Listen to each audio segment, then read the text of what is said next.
Takrif sifat yang pertama, ma khama bil ghair, sesuatu yang menumpang pada yang lain. Takrif ni dipegang oleh Tuan Guru Haji Saleh Sik di Kedah, Tok kita semua lah. Jadi bila kita pegang takrif yang macam ni, nampaknya di situ tak apalah, orang panggil tafannunun fil ibarah. Tafannunun fil ibarah, dia kena kepada sifat ma'ani saja. Kalau takrif yang macam ni kan, dia kena kepada sifat ma'ani saja, sesuatu yang menumpang. Bila menumpang ni makna kata dia ada diri. Sifat wujud bukan ada diri. Nampak tak? Baik, itu takrif yang pertama, faham? Takrif yang kedua tentang sifat, tiga-tiga boleh pakai. Atas ni kita pakai kepada sifat ma'ani saja. Yang takrif yang kedua yang dipegang oleh Tuan Guru Haji Abdul Rahman Gua Kepayang, dia kata sifat ni ma yata'allaqu bi syai'in, perkara yang bersangkut paut dengan sesuatu. Kan? Perkara yang bersangkut paut ataupun bergantung dengan sesuatu. Tak kira lah sama ada perkara tu wujudi, ada sungguh macam sifat ma'ani, ataupun amrun i'tibari. Kan? Cerdik kita, wujud kita, nampak tak? Kan? Sifat kita juga. Saya ni cerdik, salah satu sifat saya cerdik, tapi nak tunjuk cerdik tak boleh. Kan? Lagu tu.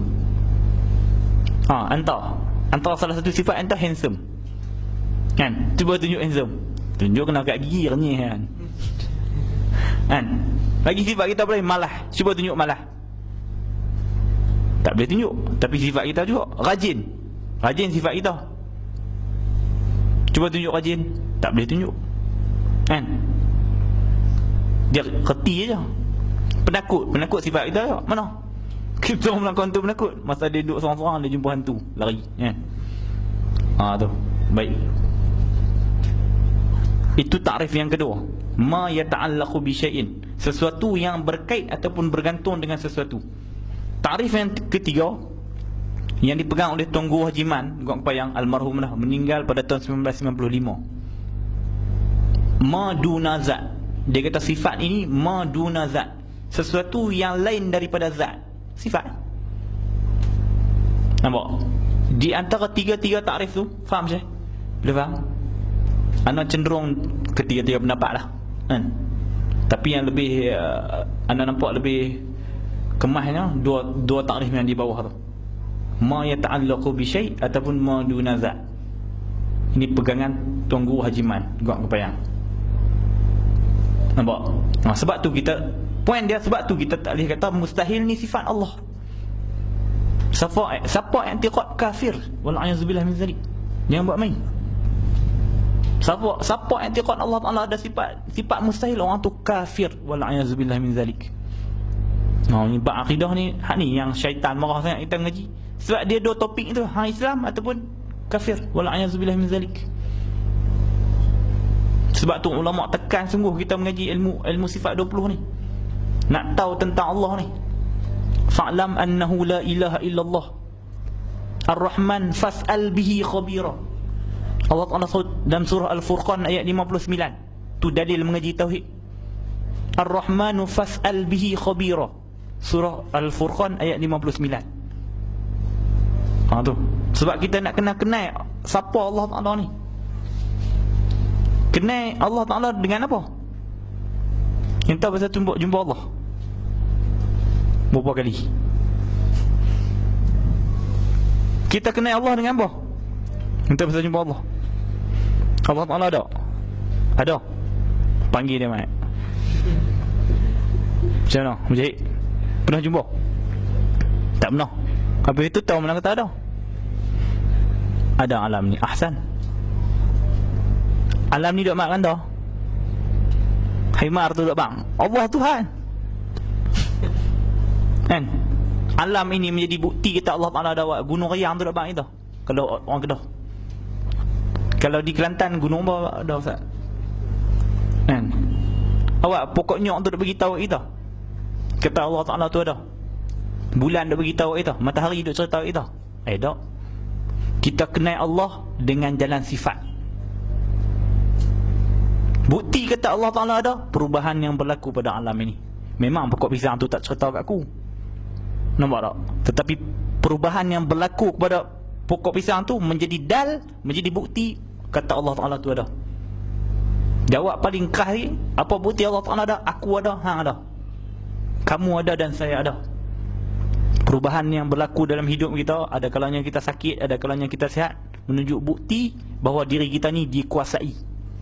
Kan? Kata tok guru, tahanlah kepala tu yang pergi naik uban. Boleh? Tak boleh. Tu. Baik, mulianya ilmu tauhid ni. Tu. Baik, dulu ni ada satu cerita tentang kalimah la ilaha illallah ni. Muhammad Rasulullah ni berlaku di Australia satu ketika. Iaitu di dalam gereja, nak cerita sikit ni. Pada tahun 2006 tahun anak mula-mula bertobat. 2006, umur 20, akhir tahun dah tak boleh jadi, kan? Jadi dalam seorang ni, dia ni orang Arab, dia sahabat kita orang Islam. Dia pergi kepada satu, dia ikut kawan dia ke Sydney, Australia.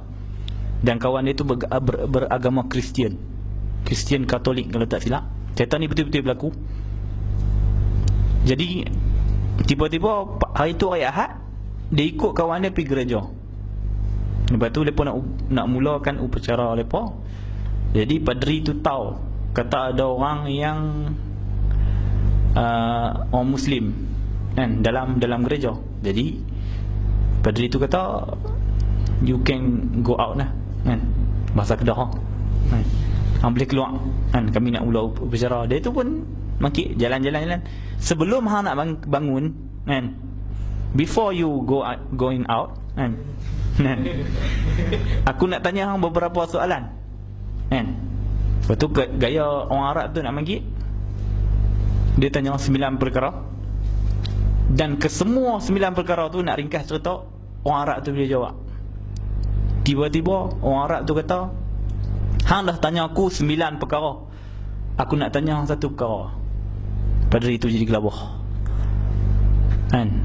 Padri tahu dah dia nak tanya apa, kan. Before I'm going out, kan, I want to ask you one question. Boleh tak tu, kan? Kan, kan orang kemotan dia cakap biar. Baik. Lepas tu padri tu kata, aku bersedia, kan, I'm ready to give you answer for your question, kan. Aku boleh bagi jawapan berdasarkan hang, tapi but not in this church, kan, church, betul? Bukan dalam gereja ni, but outside, di luar, kan. No, I want you give my question, your answer in this church, kan, church, kan. Boleh lah. Aku nak hang jawab soalan aku ni di dalam gereja ni juga. Padri dalam gereja tak boleh cakap bohong. Tu dia punya law dah. Padri dalam gereja tak boleh cakap bohong. Berlaku masuk dalam newspaper, masuk dalam sahabat. Baik. No, tak boleh. Kan?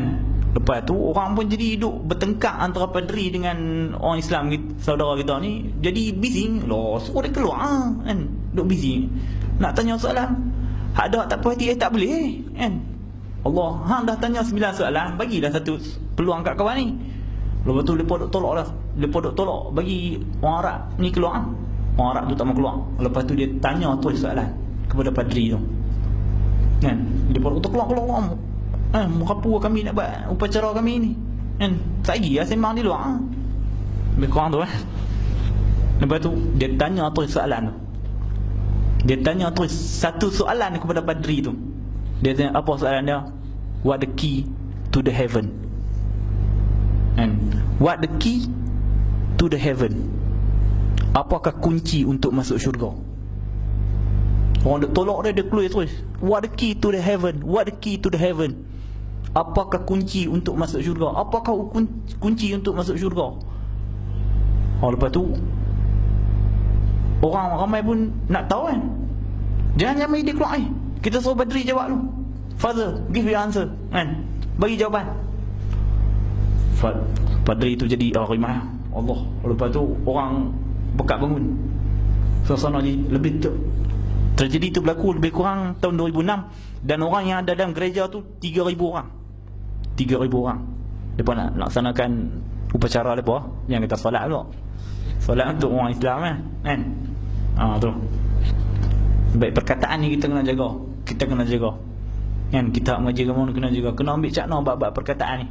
Ana cukup rimah kalau orang kata khubuk Cina.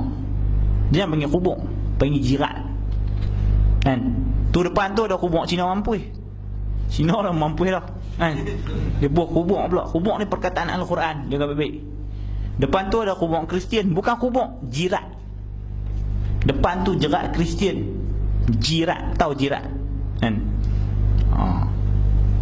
Depan ni tempat Kristian mati. Baik. Dia tanya soalan, what key to the heaven? Apakah kunci untuk masuk syurga? Apakah kunci untuk masuk syurga? Lepas tu orang jadi bising. Father, give your answer. Bagi jawapan. Bagi jawapan, nak takut apa? Pada itu rimah. I can give your answer but not in this church.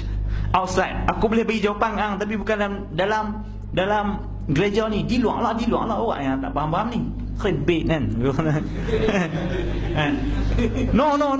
Kan? Hang kena bagi jawapan juga. Kami semua nak tahu. Dah kali belah ni pun bangkit. Bagi jawapan, give the answer. We want to know. Kami nak tahu jawapan. Pada itu diam. Jawablah. Dia diam lama. The key to the heaven is, kan? Bukan what the rock is cooking. And what the key to the heaven? Give your answer, Father. And dia panggil Father. The key to the heaven is. Duduk diam orang kat sengak. Dia tarik nafas panjang. The key to the heaven is